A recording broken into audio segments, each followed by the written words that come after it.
안녕하십니까. 예, 존 레논의 In My Life 우리 가사를 보도록 합시다. 인기의 정점에서 음악적 진화를 해 나가는 과정에서 존 레논이 문득 경지의 초안을 잡은 In My Life의 가사는 표면에서 비교적 보편적인 인간사 부대끼는 정의 측면을 그립니다. 혹시 밴드를 결성하고 5년 정도의 시간이 흐르는 동안 삶의 엄청난 변화를 경험한 한 젊은이가 저작거리에서 노래를 통해 세상에 건네는 가사의 한 켜 아래에서 그의 마음이 보이시는지요. 자, 이 노래의 첫 번째 연에서 존 레논은 삶의 기억들에 대해 노래합니다. 그에게 여전히 소중한 추억들과 그리고 그 추억들에 대한 자신의 충실한 마음을 확인하고요. 그렇지만 두 번째 연에 접어들면 자신이 변화하고 있고 따라서 관계가 그대로 전과 같을 수는 없다는 느낌을 가사 한 켜 아래에서 흘립니다. 자, 가사 볼까요? 하지만 내 모든 친구들과 연인들 중에서도 당신만큼 소중한 사람은 없습니다. 그렇지만 혹시 이 모든 추억들이 의미를 잃게 될까요? 내가 새로이 어떤 것을 사랑하게 된다면 말이죠. 음, 아, 주위에서 자신에게 기대하고 있는 것과 그 기대를 충족시켜 주기에는 이미 자신이 너무 변했음을 존 레논은 진즉 알고 있는 모양새입니다. 그래도 그는 두 번째 연애 마지막 부분을 반복해서 부름으로써 그럼에도 불구하고 자신에게 소중했던 지나간 시간들에 대해 감사한 마음을 여전히 소중히 여기며 살겠노라고 되풀이 다짐하지요. 여전히 나는 내가 결코 따뜻한 마음을 잃지 않으리라는 걸 알아요.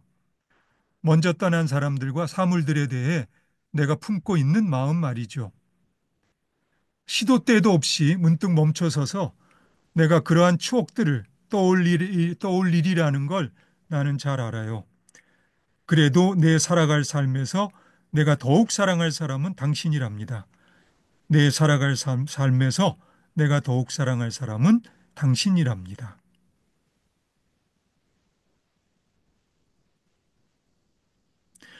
노래를 마무리하면서 존 레논은 시간이 갈수록 더욱 사랑할 사람은 당신이라고 두 번 반복해서 부릅니다. 그렇게 당신을 사람으로 보면 이 노래는 사랑 노래의 외관을 띱니다. 그렇지만 나에게 이 노래의 제목 In My Life의 울림이 조금 특별했어요. 그래서 이 제목을 나는 내 살아온 그리고 살아갈 삶에서라고 번역했습니다. 지난 몇 년간 자신이 겪었던 신데렐라 같은 삶의 소용돌이 한복판에서 문득 걸음을 멈추고 자신의 삶에서 자신이 정말 소중하게 생각하는 것이 무엇인지 곰곰 생각해 보고 내린 존 레논의 결론이 당신이었다면 당신은 무엇의 현현일 수 있을까요? 그 당시 존의 부인이었던 신시아 파월이었을까요? 아니면 설마 폴? 이 노래 가사의 의미가 1차적으로는 비틀마니아 열풍 속에서 팬들이 기대하는 남녀 상렬지사의 스테레오 타입이겠지만 사실은 결국 그 팬들을 떠나겠다는 마음 아닌가요? 팬들에게 고맙다고 해놓고 하지만 이제는 떠나겠다는 고백인 거죠. 하지만 모든 팬들을 다 떠나겠다는 건 아닐 거고요. 음악적으로 존이 진정 동지처럼 생각하고픈 저작거리의 불특정 다수? 그 불특정 다수가 가사 속에서 당신 아닐까요? 이런 의미로 이 노래를 다시 한번 들어보시겠습니까? In My Life를 쓴 다음 해에 66년 존 레논은 Tomorrow Never Knows를 발표합니다. 내일 누가 알랴로 번역을 했는데요. 음악적 실험이 두드러진 곡이고요. 가사 또한 그 위세가 엄청납니다. 어쩌면 존 레논이 이런 정도의 수준에서 음악적 동지를 구했는지도 모르겠지만 거의 영적 차원에서 득도한 수준이라 나는 이 노래를 번역할 깜냥조차 안 됩니다. 저작거리에서 노래하는 시인으로서 존 레논이라기보다는 저작거리에서 법문하는 존 레논입니다. 대충 번역해 본 가사는 이렇습니다. 소란한 마음을 가라앉히고 그냥 흐름에 몸을 맡겨 볼래요? 그건 죽어가는 것이 아니랍니다. 그건 죽어가는 것이 아니랍니다. 생각을 멈추고 텅 비어 있음에 몸을 던져 볼래요? 빛이 뜨지 않나요? 빛이 뜨지 않나요? 바라건대 당신이 내면에 머무르는다는 것의 의미를 볼 수 있기를. 그때 비로소 우리는 존재하나니. 그때 비로소 우리는 존재하나니. 사랑이야말로 모든 것의 근원이고 사랑이야말로 모든 사람의 근원입니다. 그것이야말로 우리에게 필요한 깨달음이거늘. 그것이야말로 우리에게 필요한 깨달음이거늘. 무지와 미움에 사로잡혀 우리는 죽은 자를 애도하지만 죽음을 꿰뚫어 알아야죠. 그것이야말로 믿음의 힘이려니. 그것이야말로 믿음의 힘이려니. 우리가 실제라 믿는 그 모든 현란한 헛개비는 단지 꿈일 뿐입니다. 그것은 살아있음이 아닙니다. 그것은 살아있음이 아닙니다. 그런즉 실제하지 않는 것이 실제한다고 관저하는 게임을 끝까지 붙들고 있어 봐야 그 끝은 새로운 태어남의 시작일 뿐. 그 끝은 새로운 태어남의 시작일 뿐. 예, 정말 엄청난 가사죠. 예, 근데 아무래도 이 노래보다는 같은 해에 발표한 레인, 비라는 노래가 적어도 내 수준에서는 좀 더 존 레논의 마음이 보이는 노래입니다. 폴 맥카트니의 베이스도 내 취향이고요. 이 노래에서 그는 저작거리에 나가 날씨에 민감한 사람들을 꾸짖습니다.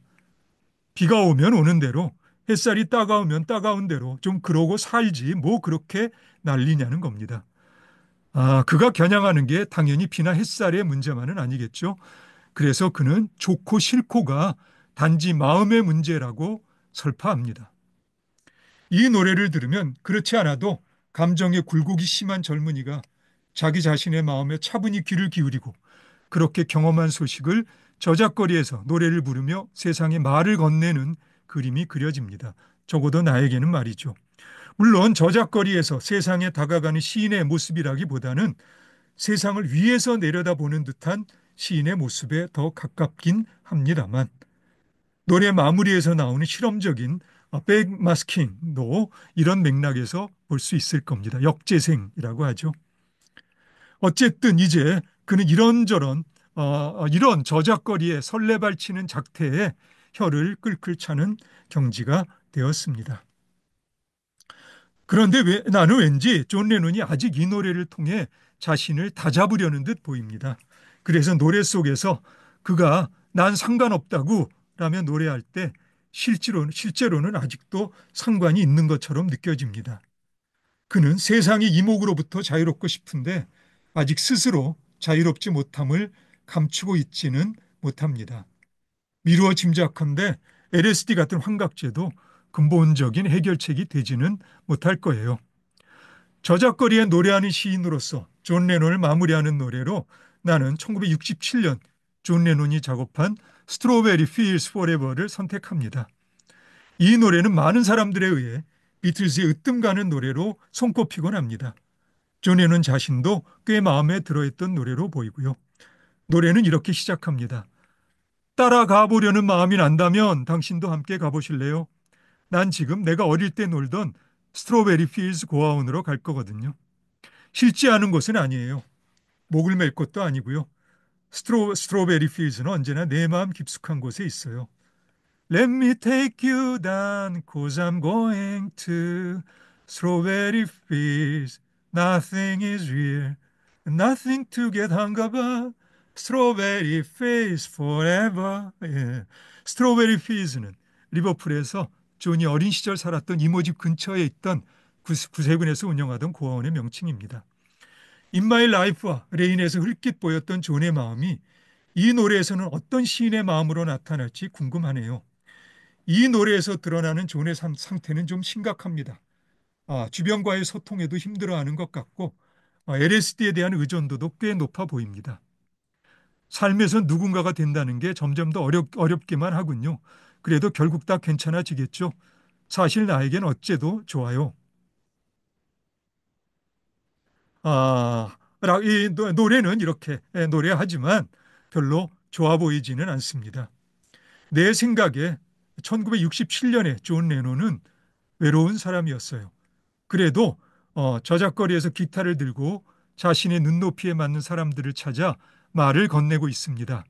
그의 언어로 하면 어, No one I think is in my tree. I mean it must be high or low.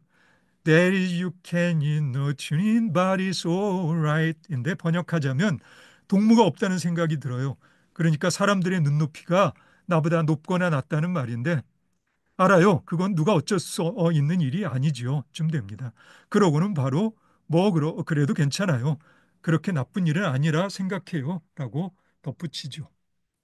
저는 나중에 부인이 될 오노 요코를 1966년에 처음 만났는데 결국 68년 부인이었던 신 씨와 이혼하고요.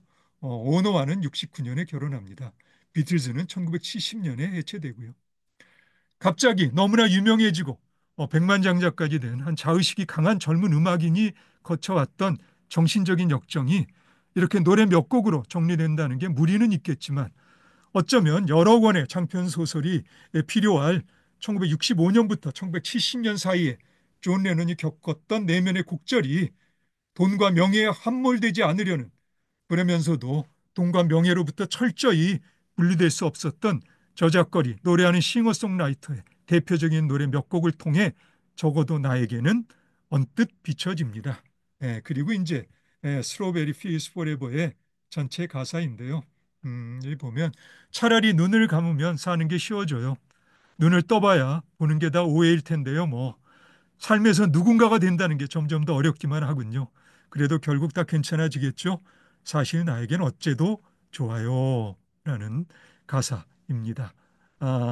그리고 어, 따라가 보려는 마음이 난다면 당신도 함께 가보실래요? 난 지금 내가 어릴 때 놀던 스트로베리 필즈 고아원으로 갈 거거든요. 싫지 않은 것은 아니에요. 목을 맬 것도 아니고요. 스트로베리 필즈는 언제나 내맘 깊숙한 곳에 있어요. 예. 항상은 아니고 간혹 이렇게 헤매는 모습이 나라고 생각하기도 해요. 어쨌든 당신은 내가 현실과 꿈을 구분할 수 있다고 생각하죠? 나도 내가 그럴 수 있다고 생각해요. 음, 나는 확실히 그럴 수 있어요. 아이고, 아뿔싸, 이건 단단히 잘못됐어. 그렇지 않아요. 그런 짓은 나는 동의하지 않아요. 나는 구분할 수 없어요. 그리고 스트로베리 피즈는 언제나 내 맘 깊숙한 곳에 있어요. 예, 이런 가사입니다. 아, 솔직하게 말하자면 나에게 시인으로서 존 레논의 언어적 재능은 존 레논이 80년 세상을 떠난 후 발표되었던 한 노래에서 처음으로 확실하게 느껴집니다. 이 노래는 17년 존이 집에서 테이프에 녹음해 두었던 초안을 폴 조지 링고가 함께 작업해 95년에 발표한 Free as a Bird입니다. 이 노래 가사는 단순해요. Free as a bird, it's the next best thing to be로 시작하는 노래는 가사와 선율이 무언가를 덧붙여도 이상하고 빼도 이상한 감칠맛 있는 조화를 이룹니다. 사실 지금 이 부분도 번역하지 않고 원문으로 그냥 놔두는 게 더 좋겠다고 느껴집니다. 이 노래 시작 부분의 선율도 단순하지만 그 단순함 속에 가사와 어우러져 쉽게 물리지 않을 미묘한 변화가 있습니다. 예, 이것이 존 레논이며 전형적인 비틀즈의 세계입니다. 비교적 완성된 것으로 보이는 이 노래 앞부분의 가사예요. 자유롭게 새처럼. 그건 내가 아는 두 번째로 멋진 일이야. 자유롭게 새처럼. 사랑이 가득 찬 집 편안한. 집으로 날아가는 새처럼 나도 그렇게 날 거야. 바람을 타고 나는 새처럼. Free as a bird is the next best thing to be. Free as a bird, home and dry, like a hummingbird I fly, as a bird on wing. 예. 그리고 바로 이어서 존 레논이 선율의 변화를 주면서 비트즈 동료들 생각하며 썼을 거라 짐작되는 가사가 나옵니다. Whatever happened to the life that we once knew? Can we really live without each other? Where did we lose the touch that seemed to mean so much? It always made me feel so free as a bird. 이런 거죠. 어떤가요? 비트스 동료들에게 보내는 존의 마음이 느껴지는지요? 예, 그렇게 이제 조언이 마무리되고 폴로 가는데요. 자, 이렇게 돼 있습니다. 도대체 무슨 일이 생길 건가? 생긴 걸까? 도대체 무슨 생긴 걸까? 우리가 한때 안다고 생각했던 삶의 말이지. 우린 정말 서로 없이 살 수 있을까?